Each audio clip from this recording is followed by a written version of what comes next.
Bonjour, je suis Rebecca Abedi, j'ai 28 ans, voilà. Bienvenue sur ma chaîne.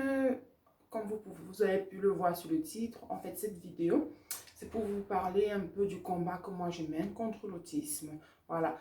Effectivement, moi, je suis une maman d'un enfant atteinte du spectre autistique, pardon, autant pour moi. Et j'aimerais dans un premier temps vous expliquer comment je me suis battue pour obtenir un diagnostic parce que je ne savais pas ce qui arrivait à ma fille. Et dans un deuxième temps, je vais vous expliquer comment j'ai fait pour accepter cette nouvelle et pour vivre avec. Et comment au quotidien, je vis avec cette situation. Voilà. Donc en fait, ma fille, elle est née, Sophia, elle est née en 2014 en Italie, à Rome. Et voilà, après une séparation un peu difficile, voilà, j'ai décidé de déménager avec elle dans un endroit un peu plus calme, voilà. Et donc, j'ai choisi une province française, évidemment, parce que j'avais de la famille ici. Et voilà, c'est donc en 2017 que nous nous sommes installés à Strasbourg. Voilà. Donc voilà, les choses sont allées à leur rythme, hein. J'ai trouvé un travail, j'ai trouvé une école pour elle parce qu'à l'époque, elle avait 2 ans et demi. Voilà, elle a été acceptée à l'école maternelle. Bon, moi, de mon côté, je commençais déjà je me suis rendu compte qu'elle était quand même un peu en arrière par rapport aux autres enfants, dans le sens qu'elle ne parlait pas, elle ne disait pas de mots, et surtout, elle était très, très fermée face aux autres enfants. Voilà, elle allait plutôt partir vers l'adulte, chercher des câlins. Voilà, elle est très, très câline. Donc, mais je ne savais pas, je ne pouvais pas mettre un mot sur un mal, si vous voulez. Bref, je me suis dit peut-être c'est la timidité. Et à l'école, voilà, à l'école avec d'autres enfants, elle va se lâcher, elle va plus s'ouvrir. Donc, c'est ainsi qu'elle a commencé à aller à l'école. Et moi, je travaillais à temps plein. Donc, c'était, entre guillemets, c'était pas très facile entre les emplois de temps. Alors, tout compte fait, on a trouvé un appartement, on s'est installé. Après, c'est l'école en fait voilà, c'est l'école qui m'alerte que voilà, on a quelques petites préoccupations sur votre fille parce que elle ne communique pas.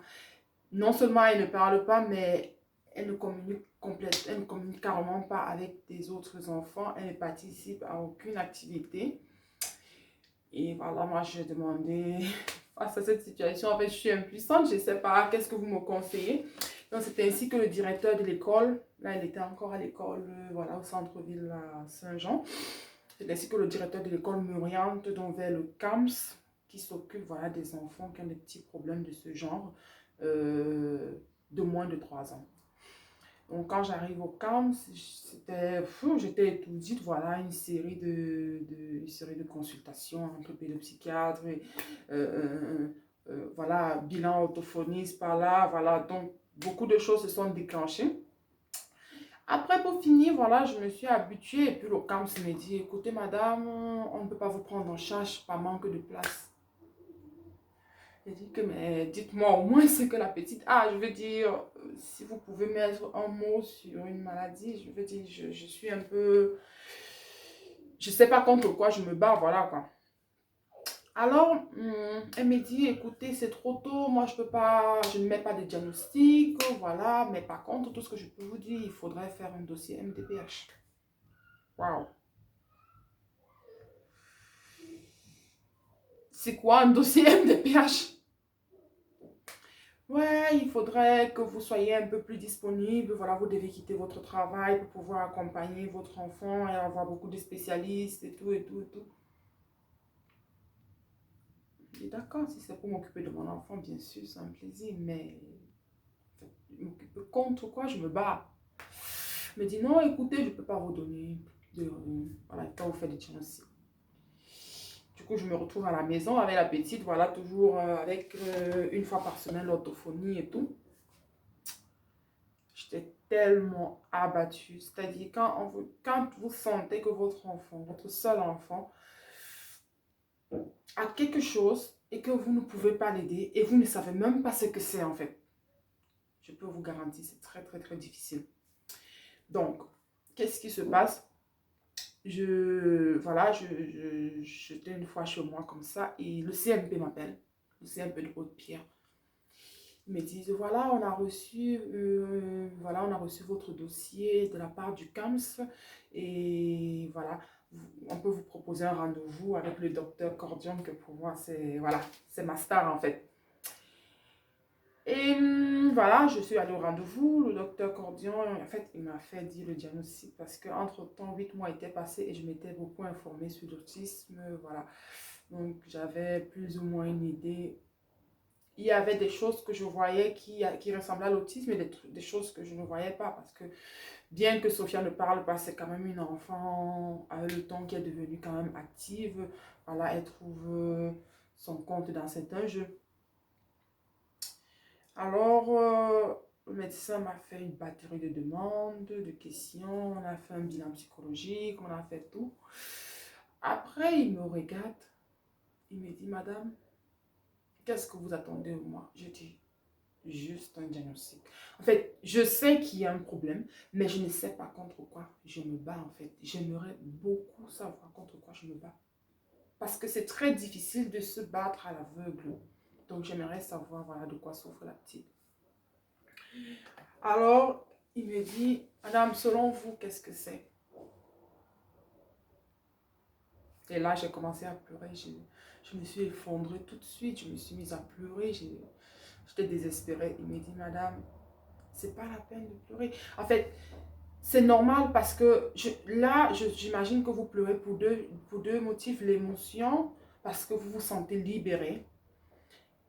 Et aussi de la tristesse parce que ça reste voilà, ça reste une pathologie, une maladie qui n'a malheureusement pas un traitement, voilà, un traitement, voilà, qui n'a pas de traitement en fait. Donc je comprends, voilà. Par contre, on va vous prendre en charge et on va vous montrer beaucoup de méthodes qui vont faire en sorte que votre enfant puisse communiquer avec un petit retard, mais qu'elle puisse au moins communiquer avec d'autres personnes, voilà. Vous, la maman, vous allez beaucoup travailler parce que à la maison, vous devez, voilà, vous devez essayer de comprendre ce qu'elle veut, ne pas tout de suite lui donner ce que vous imaginez qu'elle veut, essayer voilà, de recevoir d'elle des demandes, plus ou moins. Ah, il m'a expliqué ça et tout, il m'a fait un programme de ce que je devais suivre pendant l'année scolaire. Il m'a aidé à faire le dossier MDPH, voilà.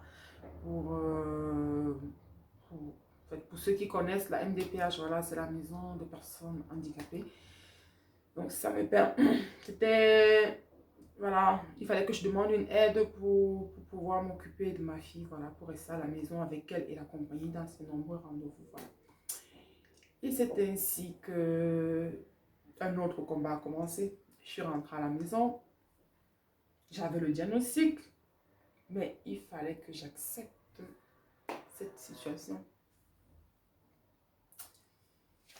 Aujourd'hui, j'ai le sourire, mais je peux vous garantir que j'ai passé des mois et des mois et des mois dans le noir.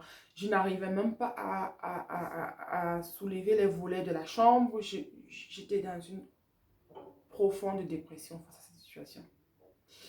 Mais doucement, voilà, j'ai commencé à... Je me suis dit, plus vite j'accepte cela, mieux ça sera. Et plus vite je vais aider ma fille. Donc, actuellement, je me rends compte que ma fille a tout de normal. Elle ne parle pas, oui. Mais en fait, il faut juste trouver le moyen de communication avec elle. Alors, moi, je suis passée à l'observation et je l'observe. Si vous me voyez avec ma fille, je fais toutes les activités possibles avec elle. On se comprend. Si je lui dis de faire quelque chose, elle le fait. Si elle veut quelque chose, je le perçois. Et on a encore beaucoup de méthodes à essayer. Donc, là, c'est juste une première vidéo pour essayer, voilà, pour essayer de vous faire comprendre un peu comment, voilà, je me suis retrouvée dans ça.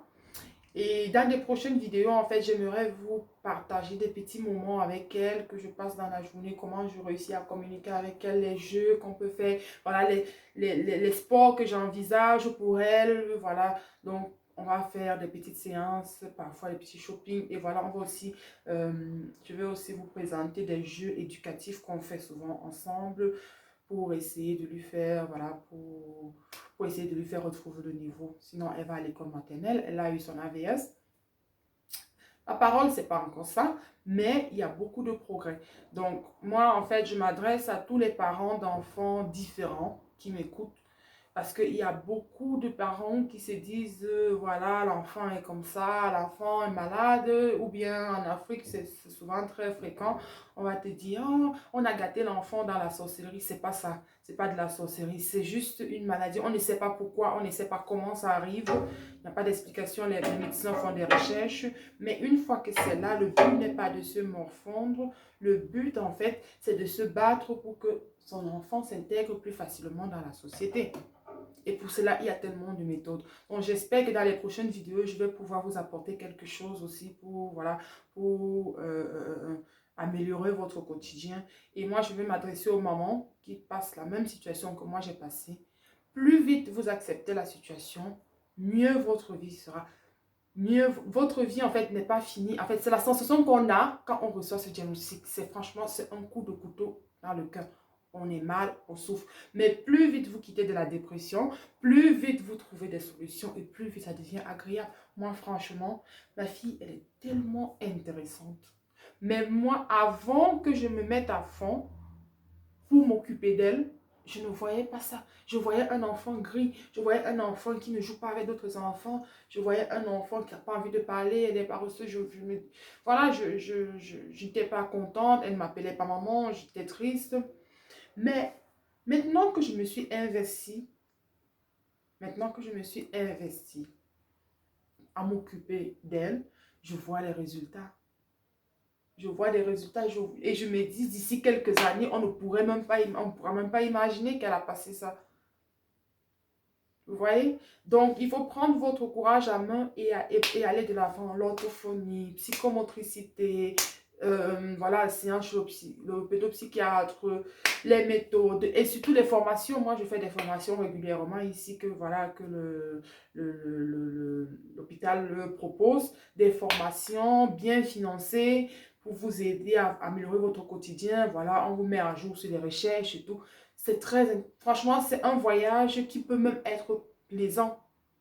À ce moment, ça peut même être plaisant parce que on est triste, oui, parce qu'on aimerait un enfant tout près, mais tellement notre enfant nous donne du travail que ça devient vraiment assez motivant. On a des objectifs à atteindre. Il faut que même si l'enfant ne réussit pas à trouver la parole, mais il faut qu'elle soit quelqu'un demain. Est-ce qu'elle ne peut pas évoluer dans le sport? Est-ce qu'elle n'a pas fait la danse? Est-ce qu'elle n'a pas fait de la musique? Est-ce qu'elle ne sera pas peintre? Parce que chaque enfant, peu importe la difficulté qu'il a toujours un talent. Il suffit de le dénicher. Et moi, je suis émerveillée de ce que je découvre de ma fille chaque jour. Donc, abonnez-vous à ma chaîne et dans les prochaines vidéos, je vous promets de vous montrer des moments très agréables avec ma petite princesse très, très, très, très spéciale. Voilà. Sophia et moi, on vous envoie plein de bisous. Mouah.